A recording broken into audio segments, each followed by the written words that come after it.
కల్కి పురాణాల ప్రకారం కల్కి భగవానుడు శ్రీ మహావిష్ణువు యొక్క 10వ అవతారం. ధర్మం గతితప్పినప్పుడు ప్రతి యుగంలో ధర్మం రక్షించడం కోసమై శ్రీ మహావిష్ణువు ఏదో ఒక అవతారంలో జన్మిస్తూ ధర్మస్థాపన చేస్తారు.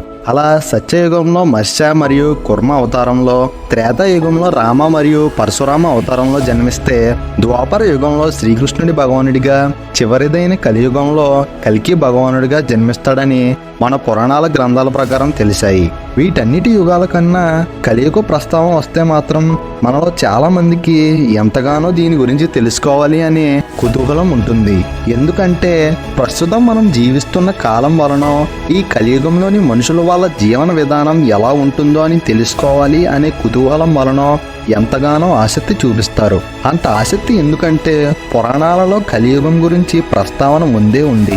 అందులో కలియుగంలోని మనుషులు ధర్మాన్ని నశింపజేసి ధర్మం, సత్యం, పరిశుభ్రత, సహనం, దయ, జీవన ఆయువు, శారీరక బలం, జ్ఞాపక శక్తి వంటివి రోజురోజుకు నశించిపోతున్నాయి. మనిషి తన జీవన విధానాన్ని మరిచిపోయి కలి యొక్క స్వాధీనంలోకి వెళ్ళిపోతాడు. కలి మాయలో పడిపోయి ద్వేషం, అసూయ, అహంకారం వంటివి పెరిగిపోయి స్వార్థంగా జీవిస్తారు. అసలు కలియుగంలో మనుషులు ఇలా ఎందుకు మారుతారో, ఆత్మస్థైర్యాన్ని కోల్పోయేలా వాళ్ళ యొక్క మనుగడకే వాళ్ళు అంతమందించుకునే స్థాయికి ఎందుకు వస్తారో చూద్దాం. సృష్టిలో జరిగే ప్రతి అంశానికి మూల కారణాలుగా కొన్ని విషయాలనేవి ఖచ్చితంగా ఉంటాయి.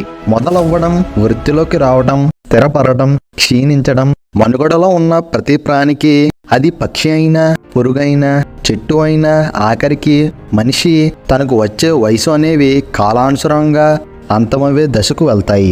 అదే విధంగా సృష్టిలో గడిచే సమయానికి కూడా 4 విభాగాలు ఉంటాయి. సత్య, త్రేత, ద్వాపర, కలియుగాలు.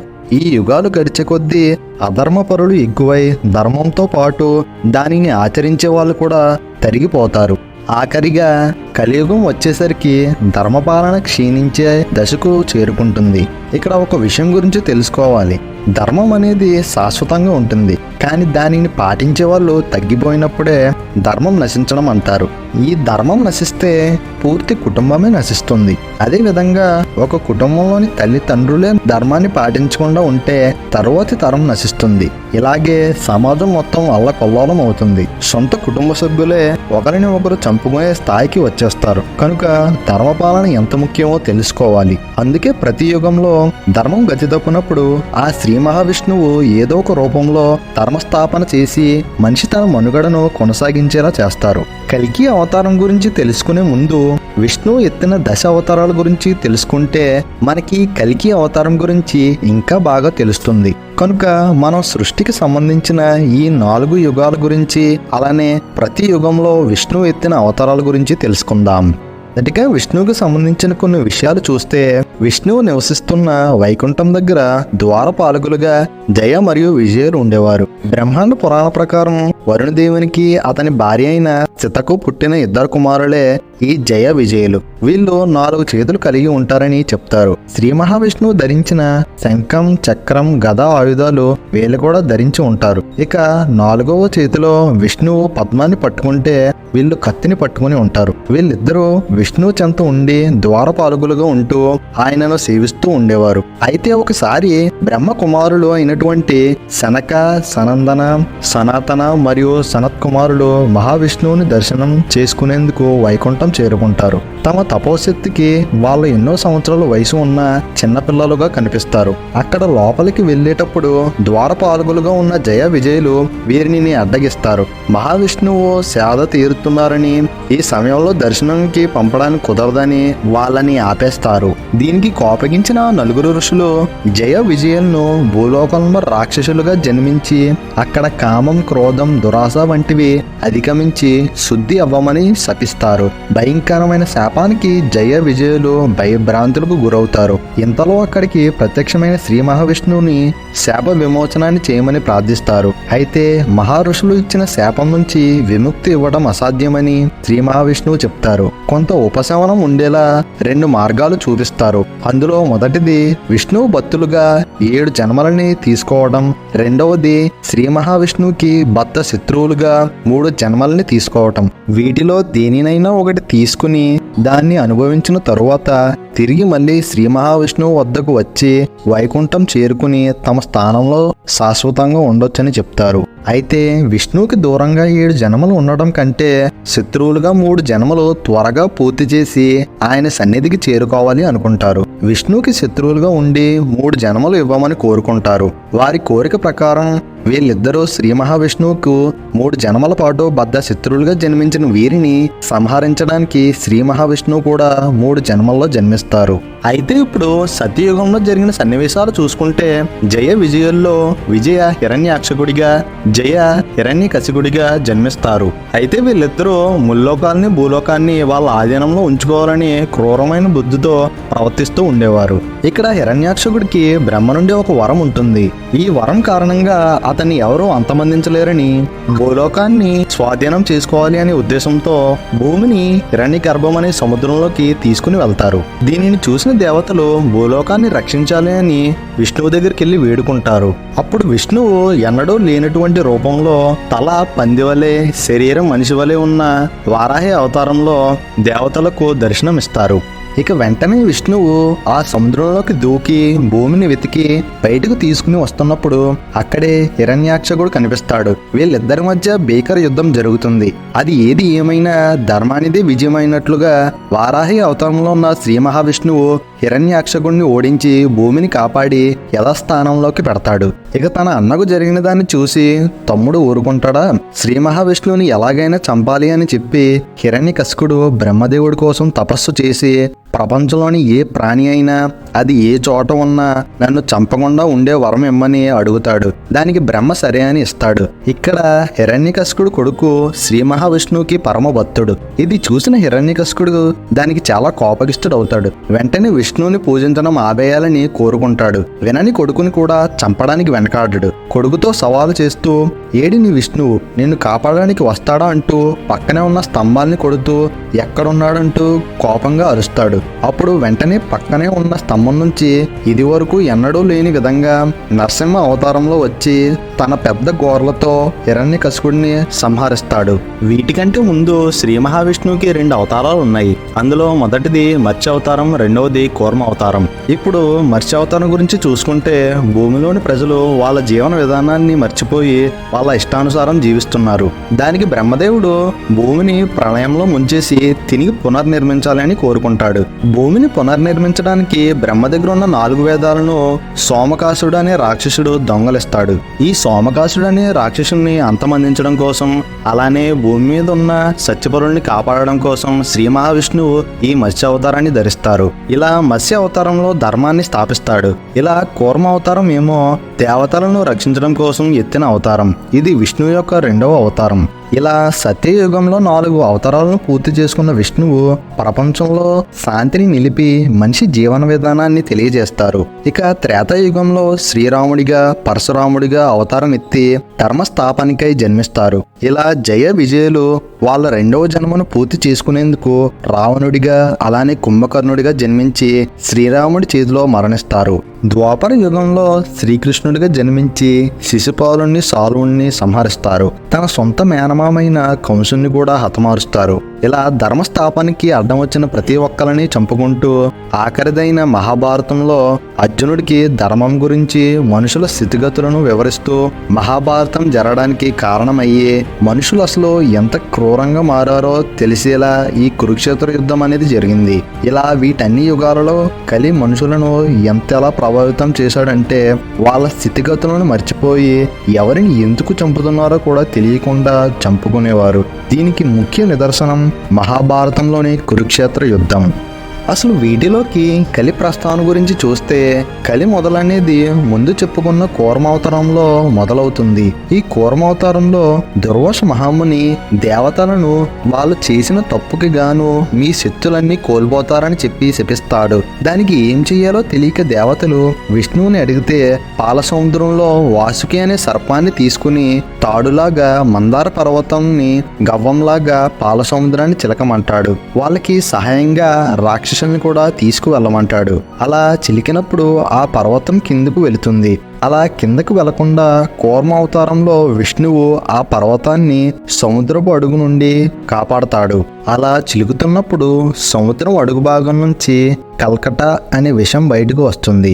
ఆ విషం నుండి కాపాడమని శివుడిని ప్రార్థిస్తే అప్పుడు శివుడు వచ్చి ఆ విషాన్ని తీసుకుంటాడు. కానీ కొంత విషం అనేది అక్కడే ఉన్న కలి నోట్లో పడుతుంది. దానికి కలి అక్కడికక్కడే మరణిస్తాడు. అలా చిలుగుతూ ఉన్నప్పుడు ఎన్నో సంపదలు బయటికి వస్తాయి. వాటిని రాక్షసులు దేవతలు సరిసమానంగా తీసుకుంటారు. చివరిలో ధనవంతరి తన చేతిలో అమృతాన్ని తీసుకుని బయటికి వస్తుంది. ఈ అమృతం రాక్షసులకు దక్కకూడదని దేవతలు కోరుకుంటారు. అలా అమృతం బయటికి వచ్చినప్పుడు తెలియకుండా చిన్న చుక్క అమృతం అనేది కలి నోట్లో పడుతుంది. దానికి కలి మళ్ళీ తిరిగి బతుకుతాడు. కానీ తన రూపంలోకి రాలేడు. అలా అని ఏ రూపంలోనే ఉండలేడు. ఇక అప్పటి నుండి కలికి రూపం లేకుండా చెడు ఎక్కడుంటుందో అది కలి యొక్క నివాసం. అలా సత్యయుగంలో హిరణ్యకశిపుడు హిరణ్యాక్షకుడు ఆలోచనలోను, త్రేతాయుగంలో రావణుడి క్రూరత్వంలోను, ద్వాపర యుగంలో కంసుడిలోను, కురుక్షేత్ర యుద్ధంలో కౌరవుల చెరు మనస్తత్వంలోను ఈ కలి రూపం అనేది ఎవరికీ కనబడకుండా ఇలా ప్రతి ఒక్కరిలోనూ చెడు ఆలోచనల్లోనూ వారు చేసే స్వార్థపు పనుల్లోనూ ఉంటాడు. కలి ప్రతి యుగంలోనూ ఉన్నాడు. అలా యుగాలు మారే కొద్దీ కలి ప్రభావం పెరుగుతూ కలి శక్తి కూడా పెరుగుతుంది. ఇలా శక్తిని పెంచుకుంటూ ప్రతి జీవిని తాను స్వాధీనం చేసుకుంటాడు. అలా కలి తన రూపంలోకి రావడానికి ఎన్నో రకాలుగా ఎన్నో విధాలుగా ప్రయత్నిస్తూ ఉంటాడు. కలి బలం అనేది కలియుగం వచ్చేసరికి చాలా ఎక్కువ పెరుగుతుంది. అది ఎంతలా అంటే ద్వేషం, అసూయ, అవినీతి, లంచగొండం వంటివి పెరిగిపోయి ఎలాంటి పశ్చాత్తాపం లేకుండా మనుషులని హత్య చేస్తారు. మద్యపానం, ధూమపానం వంటి వ్యసనాలకు బానిసలు అవుతారు. గురువులని, పెద్దలని, ఆఖరికి తన తల్లిదండ్రులని కూడా లెక్క చేయకుండా వెచ్చలవిడిగా ప్రవర్తిస్తారు. డబ్బుల కోసం, వారి సుఖాల కోసం ఎంతవరకు అయినా వెళ్ళడానికి సిద్ధపడతారు. ఈ లక్షణాలు అనేవి కలి యొక్క పనులను నిర్దేశిస్తాయి. అంటే కలి తన పనులను కొనసాగిస్తూ మనుషులని తన వైపు తిప్పుకుంటాడు. అలానే దేవుల్ని పూజించడం మానేస్తారు. దేవాలయాలను మూసేసి వాటిని కూల్చేస్తారు. ఇక్కడ దేవుడికి మనిషికి ఉన్న కాస్త సంబంధం కూడా దూరమైపోతుంది. అలా మనిషికి కావాల్సిన అవసరాలు దేవుడికి చెప్పకుండా వాళ్లకు వాళ్ళే తీర్చుకునేలా తయారవుతారు. యజ్ఞాలు, మునులు వాళ్ళు చేసే యాగాలు వంటివి క్షీణించి మనిషి తన జన్మను పుట్టు పూర్వకలను మర్చిపోయి ఉంటాడు. సత్ప్రవర్తన, మంచి గుణాలు కన్నా సంపదకే ఎక్కువ ప్రాధాన్యత ఇస్తారు. ఇలా మానవుల వైద్య విజ్ఞానం పెరుగుతున్నట్లే వాళ్ళకున్న ద్వేషం, అసూయ వంటి బుద్ధులు కూడా పెరుగుతూ వస్తున్నాయి. కలి ప్రభావం మనుషుల్లో చాలా ఎక్కువైపోతుంది. ఇది చూసిన దేవతలు, మునులు, ఆఖరికి బ్రహ్మదేవుడితో సహా మొత్తం అందరూ కలిసి విష్ణువు దగ్గరకు వెళ్తారు. అప్పుడు విష్ణువు, భయపడకండి, నేను భూమిలో ఒక బ్రాహ్మణ కుటుంబంలోని జన్మిస్తాను. ఈ మహత్ కార్యంలో దేవతలైన మీ సహాయం కూడా కావాలని చెప్పి మీరు కూడా నా కుటుంబ సభ్యులుగా, నా అనుచరులుగా జన్మించమని చెప్తారు. ఇక తన భార్య అయిన లక్ష్మిని, నువ్వు సింహల దేశ రాజుకు కుమార్తెగా జన్మించు, మిగిలినవన్నీ నేను చూసుకుంటా అని చెప్తారు. మనుషులు ఆగడాలనేవి మితిమీరిపోతాయి. అప్పుడే ఒక రోజు వైశాఖ మాసం కృష్ణపక్షం ద్వాదశి రోజున సాంబల నగరంలోని ప్రజలు అందరూ ఎంతో ఆనందముక్తులు అవ్వి వాళ్ళలో ఏదో తెలియని అలజడి వస్తుంది. అప్పుడే విష్ణువ్యాసుడు అనే బ్రాహ్మణ భార్య అయిన సుమతి ప్రసవ వేదన పడుతూ ఉంటుంది. అదే సమయంలో అభిజన ముహూర్తంలో శ్రీ మహావిష్ణువు సుమతి కడుపున జన్మిస్తారు. పుట్టడంతోనే చిరునవ్వులు వెదజల్లుతూ ప్రకాశవంతంగా ఉంటారు. ఇక్కడ ఆశ్చర్యం కలిగించేలా విష్ణువు 4 చేతులతో జన్మిస్తారు. అది చూసిన విష్ణువ్యాసుడు, సుమతి చాలా ఆందోళన చెందుతారు. అది చూసిన నారద మహాముని విష్ణువుతో, ప్రభు, మీరు ఇలా జన్మిస్తే అక్కడ ఉన్న ప్రజలందరూ చాలా కంగారు పడతారు. అలానే మీరు మీ ఎదుగుదలకు, మీరు చెయ్యబోరే కార్యక్రమానికి అడ్డు రావచ్చంటూ విష్ణువుతో చెప్తారు. అప్పుడు విష్ణువు తన 4 చేతుల్లో ఉన్న 2 చేతులను తన శరీరంలో కలుపుకుని 2 చేతులతో మామూలు మనిషిలా మారతారు. ఇది చూసిన విష్ణువ్యాసుడు, సుమతి విష్ణు లీలకు ఆశ్చర్యముక్తులవుతారు. అదే సమయంలో చిరంజీవులైన పరశురాముడు, వేదవ్యాసుడు, అశ్వత్థామ, కృపాచార్యుడు మారువేషాలలో విష్ణువ్యాసుడు ఇంటికి వచ్చి ఆ బిడ్డను ఆశీర్వదిస్తారు. నీ బిడ్డ ప్రపంచంలోనే ఒక గొప్ప మహోన్నతుడు అవుతాడు. నువ్వు ఒక శిష్ట రక్షకుడికి, దుష్ట శిక్షకుడికి జన్మనిచ్చావు. ఈ శిశువుకి కల్కి అని పేరు పెట్టు అని పరశురాముడు చెప్తాడు. అప్పుడు విష్ణువ్యాసుడు ఆ పేరుకు అర్థమేమిటో చెప్పమని పరశురాముని అడుగుతాడు.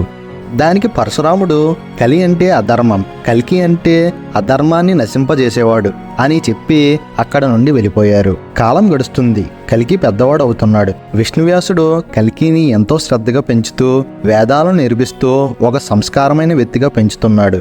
వేదాలన్నీ నేర్చుకుని ఉత్తముడైన తరువాత కల్కిని నువ్వు ఇప్పుడు ఒక మహోన్నతమైన వ్యక్తిని కలవాలి, నీ యుద్ధ విద్యలను నేర్చుకోవాలి, ఆ గురువుని నువ్వే వెతుక్కోవాలని విష్ణువ్యాసుడు చెప్తాడు. అలా కల్కి హిమాలయాలకు వెళ్తూ వెతకసాగాడు. అక్కడ గండ్రగొడ్డలితో ఒక విష్ణు తేజస్సు రూపంలో ఒక వ్యక్తి కనిపిస్తాడు. అతనే పరశురాముడు. కల్కి వెంటనే ఆ వ్యక్తి దగ్గరికి వెళ్ళి, ఓ మహన్నత, నువ్వు ఒక గొప్ప యుద్ధ వీరుల్లో ఉన్నావు, నువ్వు నాకు గురువుగా ఉంటావా అని చెప్పి సకల విద్యలను నేర్పించమని అడుగుతాడు. దానికి పరశురాముడు వచ్చింది శ్రీ మహావిష్ణువు రూపమైన కల్కి అని గ్రహించి, నీవు నాతో పాటు రా అని చెప్పి వీళ్ళ ఎదురుగా ఉన్న మహేంద్రగిరి పర్వతాన్ని చూపి, ఆ పర్వతం మీద నా ఆశ్రమం ఉంది, ఇక నుండి అదే నీ పాఠశాల అని చెప్పి తీసుకుని వెళ్తాడు. అక్కడ కల్కికి తన సకల విద్యలను బోధిస్తూ ఒక గొప్ప యుద్ధ వీరుల్లా తయారు చేస్తాడు.